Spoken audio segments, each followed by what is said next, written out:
तो किस तरीके से ग्रेट डिप्रेशन ने पूरे वर्ल्ड के इकोनॉमी को डिस्ट्रॉय किया उसको समझते हैं। The great depression economic crisis है एक मेजर। तो जिस टाइम पे यूएस फ्लरिश कर रहा था, उसका दोनों sector that is industry sector, industry और एग्रीकल्चर, दोनों ही सेक्टर जो है वॉर के टाइम में उसके बाद भी अच्छा खासा फ्लरिश हो रहा था। ठीक है, अब इनको फ्लरिश करने में भी से अगर कोई भी कंट्री है उसमें फाइनेंस रिडिस्ट्रीब्यूशन ही मैटर करता है कि उनका फाइनेंशियल रिडिस्ट्रीब्यूशन किस तरीके से। तो फाइनेंशियल रिडिस्ट्रीब्यूशन करने का मेजर रोल प्ले करता है बैंक। तो बैंक क्या कर रहा था, बैंक दे रहा था लोन, इनको भी लोन, इन लोग काम करो, इनको भी लोन दे रहा था, अच्छा खासा डेवलपमेंट हो रहा था। अब जो इंडस्ट्री प्रोडक्ट बनाता था ज्यादातर मान लो कंजम्पशन बेस्ड, तो उसको पब्लिक परचेज करता था। पब्लिक जैसे कि मान लो कार हो गया, वॉशिंग मशीन हो गया, रेफ्रिजरेटर, और इसको भी इन्होंने क्या कर रखा था, इसको कंज्यूम करने के लिए प्रॉपर वे से इनको भी लोन दे रखा था बैंक वालों ने कि चलो ठीक है इन्वेस्टमेंट कर लो, इंस्टॉलमेंट पे अपने सामान, अपनी जो रिक्वायरमेंट है उसको कंप्लीट करो। एक बात याद रखना कि मेजॉरिटी ऑफ पॉपुलेशन हमारी भी कंट्री में यही है, depend on agriculture, major population. चलो ये तो ठीक है, ये एक बेसिक बात हो गया। यूएस एज ए गवर्नमेंट, इनके पास भी अच्छा खासा पैसा आ रहा था, तो इन्होंने भी अपने कैपिटल को इन्वेस्ट किया अदर कंट्रीज में, यूरोप। हम लोग 1920s की बातें कर रहे हैं, ठीक है, और ये हमारा एक इवेंट है 1929 में, यानी कि लगभग 1928 तक क्या हुआ उसको समझेंगे। यूरोप और अदर कंट्रीज को इनके इंफ्रास्ट्रक्चर डेवलपमेंट, इनके डेवलपमेंट को समझ लो, डेवलपमेंट को फाइनेंस करने लगे। चलो ये तो ठीक है। अब एक चीज और समझो, उस टाइम पर जितने भी कंट्रीज हुआ करते थे, मान लो इंडिया, चाहे किसी भी कंट्रीज को कर लो, वर्ल्ड के सारे बैंक जो हुआ करते थे, जैसे इंडिया में भी कई सारे बैंक थे, हर गली में एक बैंक हुआ करता था। वर्ल्ड के जितने भी बैंक थे, इन सबके पैसे लगभग, क्योंकि जहां से अच्छा रिटर्न आएगा वहीं पे, यहां पे इन लोगों ने इन्वेस्ट कर रखा था यूएस के बैंक में। तो यूएस के पास हर तरफ से पैसा बहुत आ रहा था, तो इस तरीके से इन लोगों ने इन्वेस्ट कर दिया था।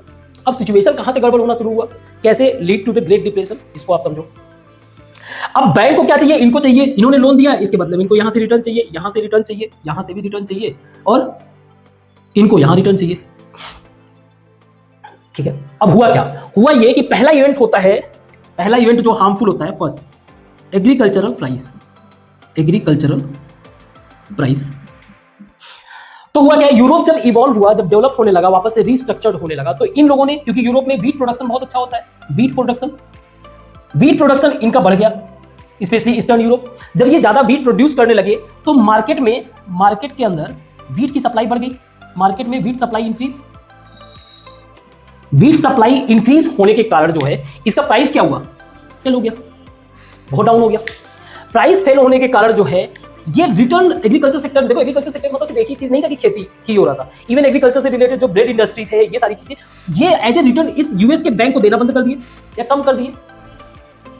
ठीक है, ये कम कर दिए। अब इस सेक्टर के अंदर जितने भी पॉपुलेशन पीपल थे, लोग थे, उन्होंने कार अगर मान लो खरीद रखा तो उसका इंस्टॉलमेंट देना बंद कर दिए, नहीं पे कर पा रहे, वॉशिंग मशीन का इंस्टॉलमेंट नहीं पे कर पा रहे, है ना, यही लोग हैं। अब ये जब इनकम अगर डिस्टर्ब हुआ, तो ये इधर से भी बैंक का इनकम खत्म हुआ।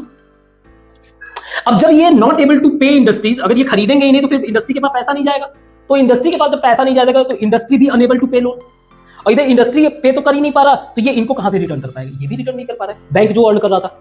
अब जब ओवरऑल सबकी अर्निंग खत्म हो गई, तो यूएस की अर्निंग खत्म हो गई, वो इनको नहीं दे पा रहे, ये बेचारे अपने डेवलपमेंट के काम में लगे हुए थे, रोड वगैरह बनवा रहे थे, अब इधर से पैसा आना तो बंद हो गया। अब ऐसा तो नहीं है आज लोन दे दिए, कल से जो है रिटर्न इंटरेस्ट देना, अरे भाई डेवलपमेंट का काम लंबा चलता है, ठीक है, तो ये भी रिटर्न देना बंद कर दिए। इवन यूएस को अपने कंट्री को बचाने के लिए, अपने कंट्री की इकोनॉमी को बचाने के लिए, इसने टैरिफ इंपोज कर दिया बहुत सारी कंट्रीज पे, ताकि इनका जो प्रोडक्ट है कम से कम हमारे कंट्री के तो सामान दिखते रहे। टैरिफ इंपोज करना, तो जो बचा खुचा कंट्रीज था और भी ज्यादा डिस्ट्रॉय हो गया, टैरिफ के कारण फर्दर डिस्ट्रॉय हो गया। दिस लीड टू, अब ये जो वर्ल्ड बैंक था, वर्ल्ड बैंक का मतलब नॉट वर्ल्ड बैंक, दुनिया के कई सारे जो बैंक्स थे, बैंक्स इंक्लूडिंग मान लो इंडिया का, अब इंडिया के बैंक में पैसा किसके था, आम पब्लिक का, अब वो आम पब्लिक का पैसा जो वो डिस्ट्रॉय हो गया। दिस लीड टू, ये क्या शो कर रहा है, आप ये देख सकते हो कि कैसे फर्स्ट वर्ल्ड वॉर के बाद जो है पूरे वर्ल्ड का इकोनॉमी लिंक हो गया था, लिंक ऑफ वर्ल्ड इकोनॉमी। अब वर्ल्ड इकोनॉमी लिंक होने के कारण जो है एक इंपैक्ट, एक तो ये पहला इंपैक्ट तो मान लो इसके कारण सिर्फ और सिर्फ यूएस के अंदर डिस्टर्बेंस शुरू हुआ। दूसरा, सेकंड क्या था, लिंकिंग ऑफ इकोनॉमी। कैसे इकोनॉमी हुआ link, because of loan by US to other countries. अब ये क्या हुआ, इससे तो सिर्फ जो है यूएस के अंदर डिस्टर्बेंस आया, इस लिंकिंग के कारण पूरे दुनिया की इकोनॉमी डिस्टर्ब हो गया और इस इवेंट को बोला जाता है ग्रेट डिप्रेशन।